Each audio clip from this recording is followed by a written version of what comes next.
3, 2, 1. Here we go!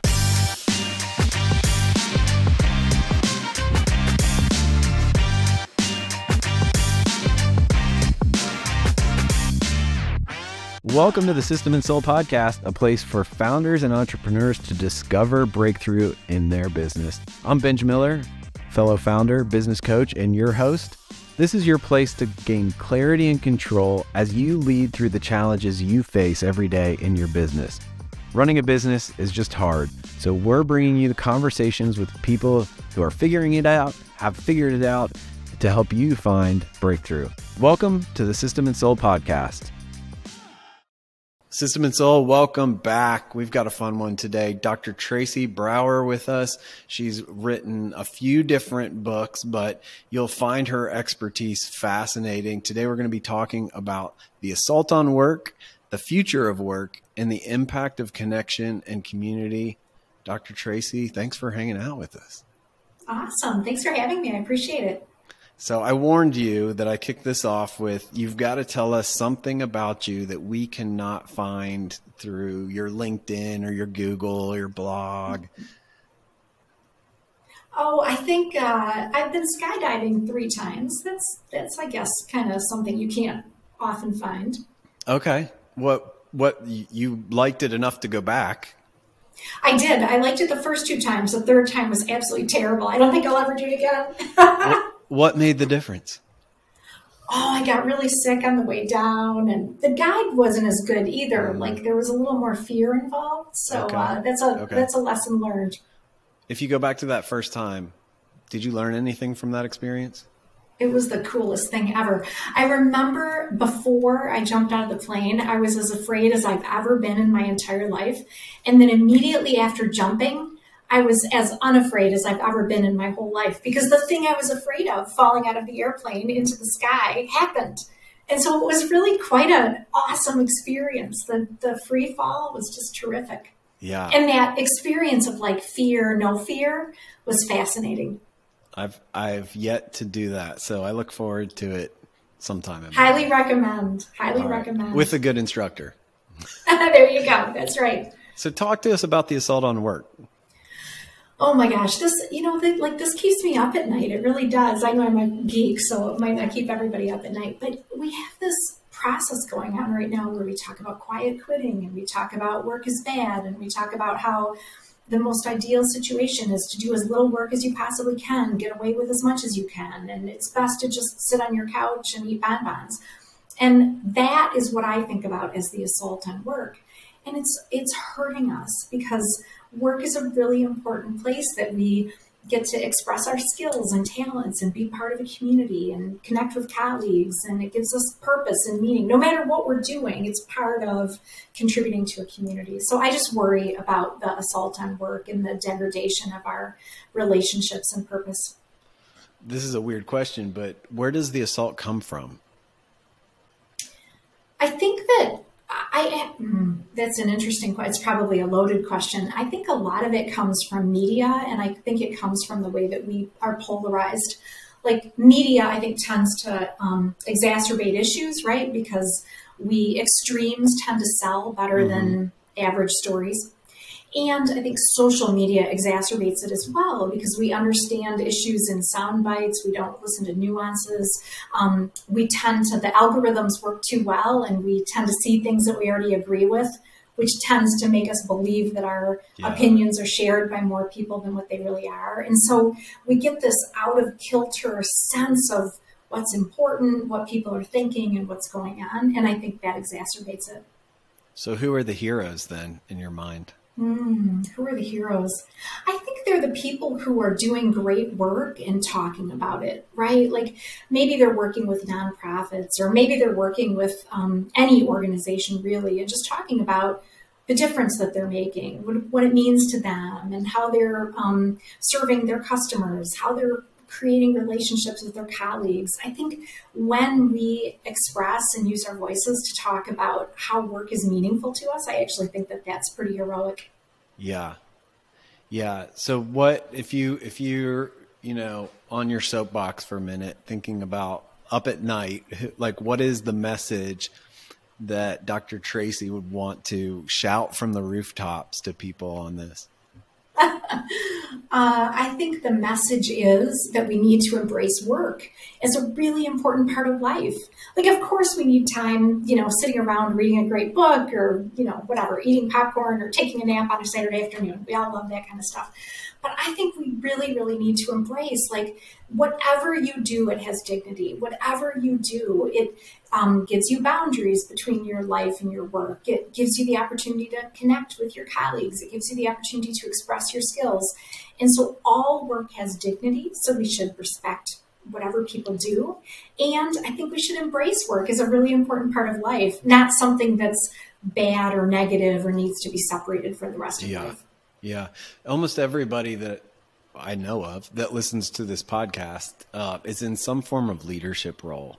Mm-hmm. And so as they're thinking about this idea for just the microcosm of the people on their team, what can they do to be a better leader to help people find this in their work? Yeah, I think that they can make sure that people have a sense of purpose. Just remind people what their work means. We don't have to solve world peace or world hunger, but hey, what are you doing that matters? I think that's one. I think if they can be super present and accessible, that's another. When people feel like they can go to a leader, when they feel like a leader is empathetic, that means a lot. When they create team relationships and kind of empower people to have great relationships with others on the team, that makes a really big difference. And I think the last thing would be to give people as much choice and control as they can. Treat people like grown-ups and maybe give them more choice over where they're working and when they're working and what they're doing, depending on the job, depending on the team, depending on the organization. Those are four things. Man, that last one was a great unexpected answer.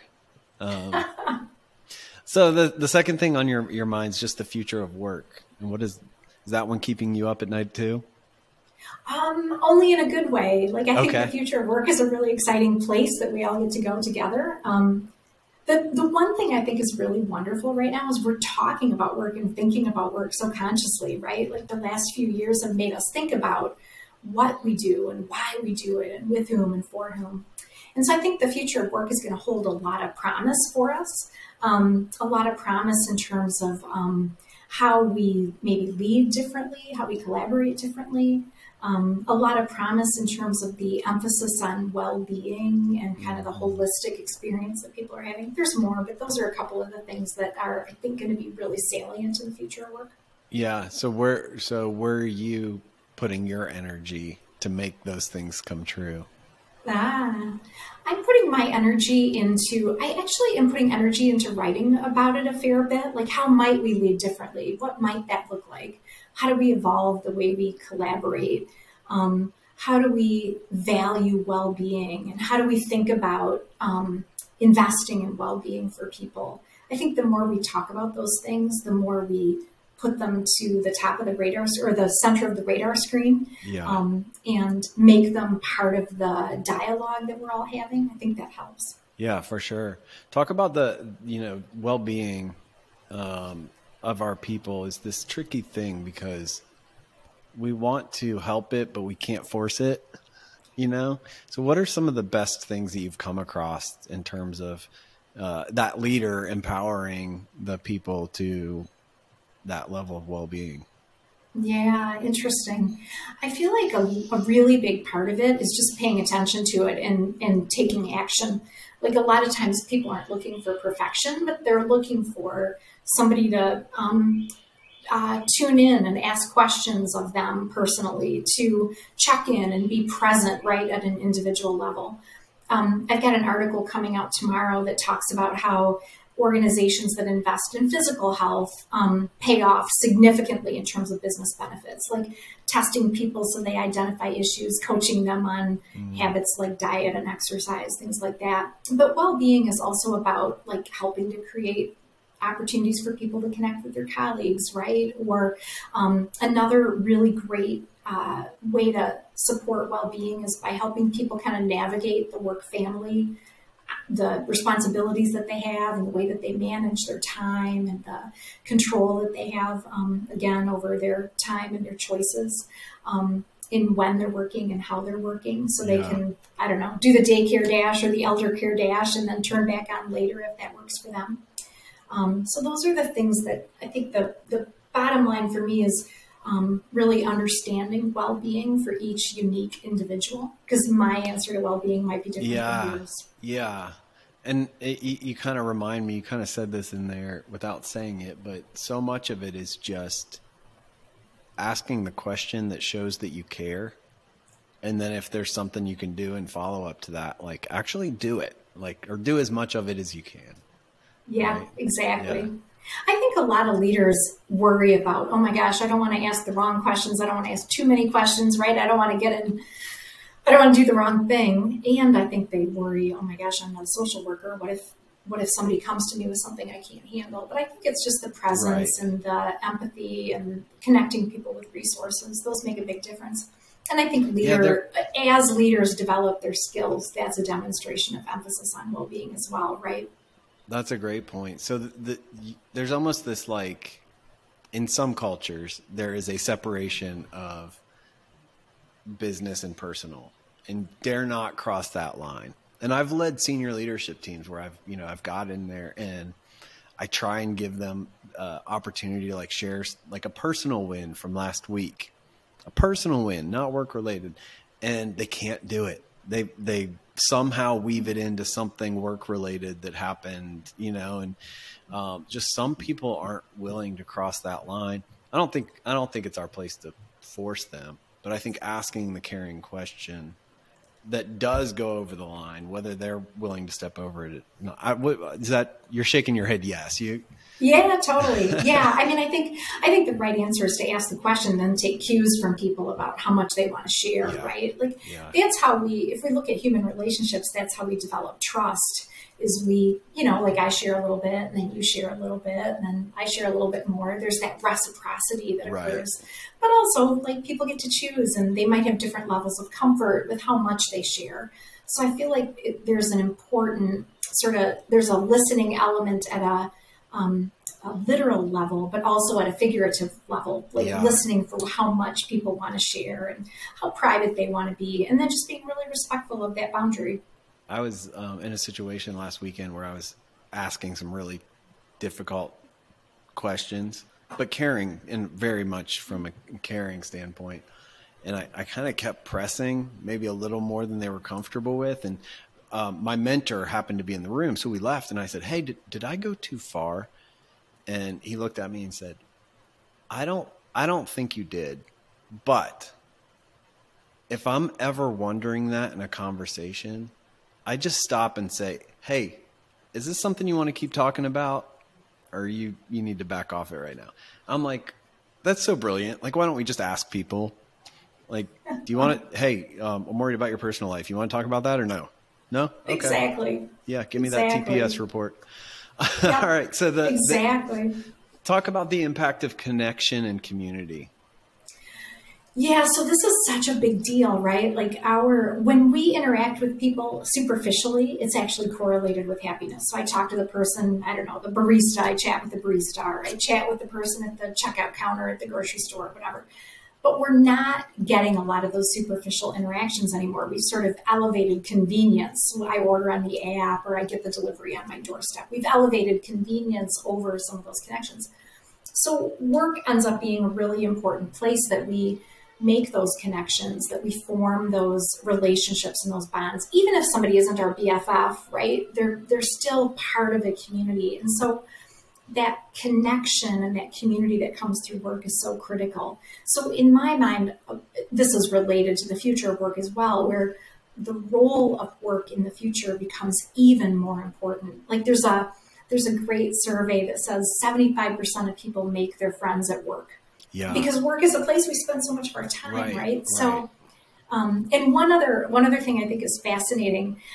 There's some new research that suggests if you have one or two close friends, that's actually more important to your health outcomes than smoking or diet or exercise. So like it's linked with depression, anxiety, dementia, cancer, blood pressure, heart disease. Wow. Having one or two close friends is fundamental to our health. Yeah. So work ends up being a nexus for some of that.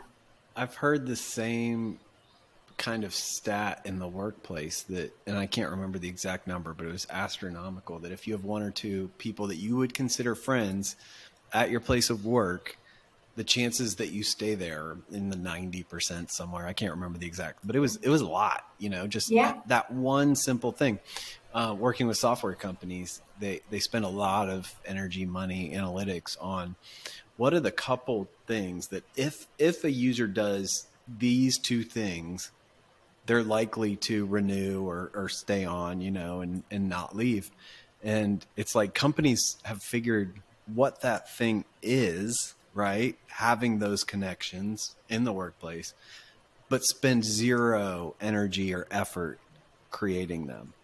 Right, exactly. And there's that great data on emotional contagion. We probably can't use the word contagion in the same way anymore ever again, but there's that great data on emotional contagion where if you're working closely, either virtually or physically, with somebody who's really engaged or somebody who's really productive and just cranking, that will tend to have a spillover effect to you. So we really do take energy from each other and give energy to each other in some really important ways. And that, what I worry about is a crisis of connection. Like you hear that lots and lots of people don't have a friend. Lots of people feel like their work has gotten really transactional. They don't feel connected with colleagues. Lots of people just feel like they've got, a million social media friends, but nobody they can call in the middle of the night if they're having a problem, right? Yeah. So that is a crisis connection, or a crisis of connection.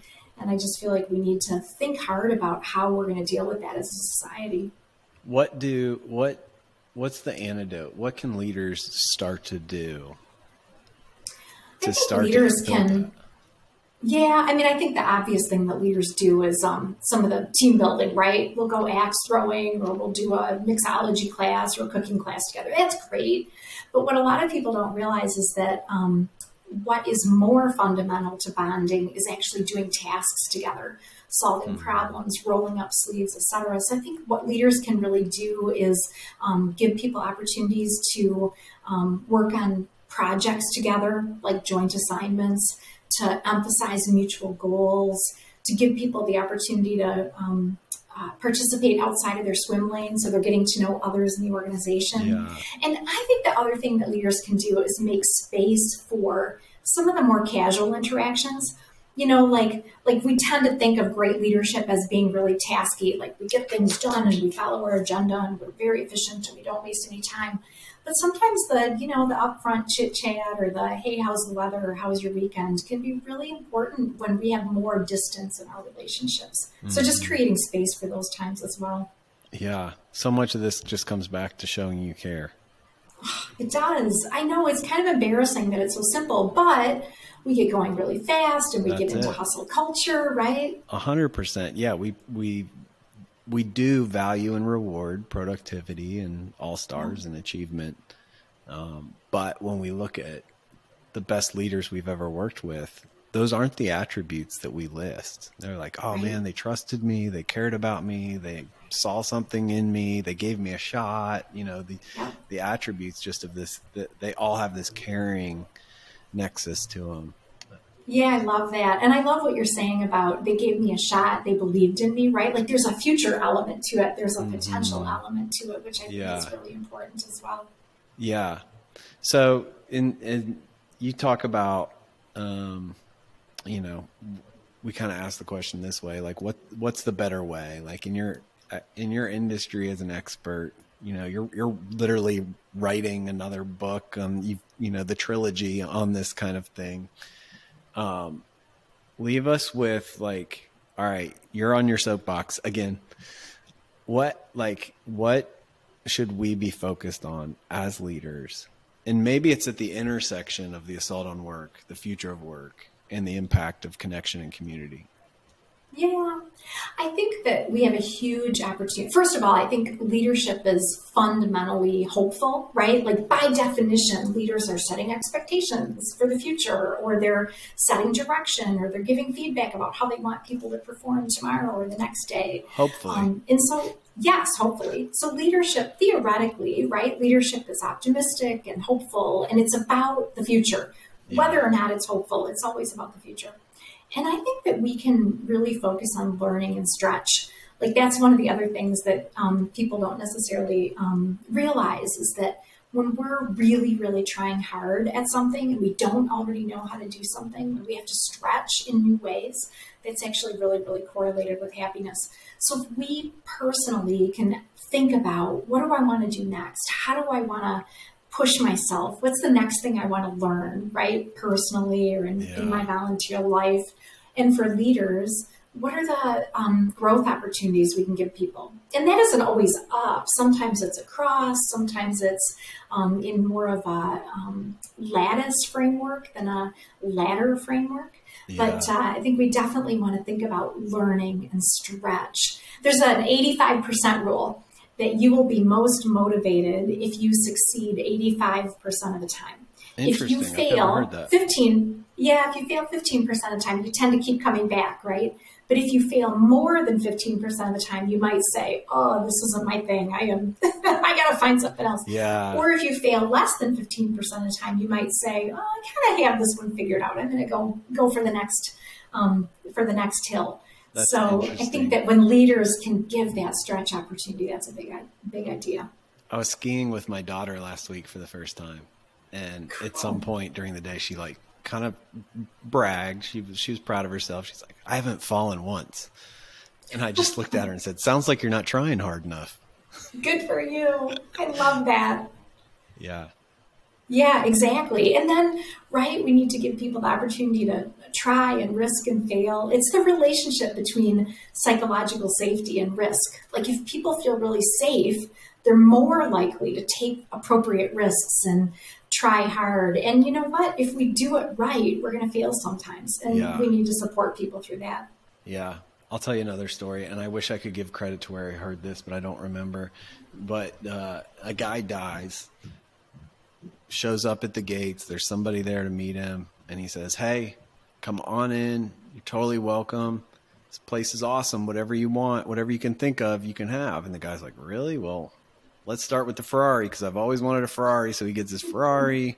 He wants this big house. He wants the basketball hoop in the pool and he adds 5 more cars. But everything he adds, it doesn't quite satiate, right? So he just more and more and more. And he goes back to the guy and says, man, this is crazy. Like I'm miserable. I'm absolutely miserable. I thought heaven was supposed to be better than this. And he said, who says this is heaven? Oh, I love that. That's great. That's such a good story. That's really good. Yeah, and there's evidence to that, right? Like if you spend money on things, you're much less likely to accomplish happiness than if you spend money on experiences and on times when you're together with others. So I love that. That's good. I'm going to have to repeat that. Yeah, one. Steal that. I wish I could give it credit. Thank you. I don't know. If you're listening and you told that to me, thank you. Otherwise, I just made it up. Tracy, thanks for hanging out with us. Thanks for your insight, your wisdom. Where can we go to find out about you and buy your books? Yeah, thanks for asking. Steelcase.com is a great resource, and everything about me is on tracybrower.com. On LinkedIn, I'm Tracy Brower, PhD. The Secrets to Happiness at Work is at any place books are sold. Yes, easy to find.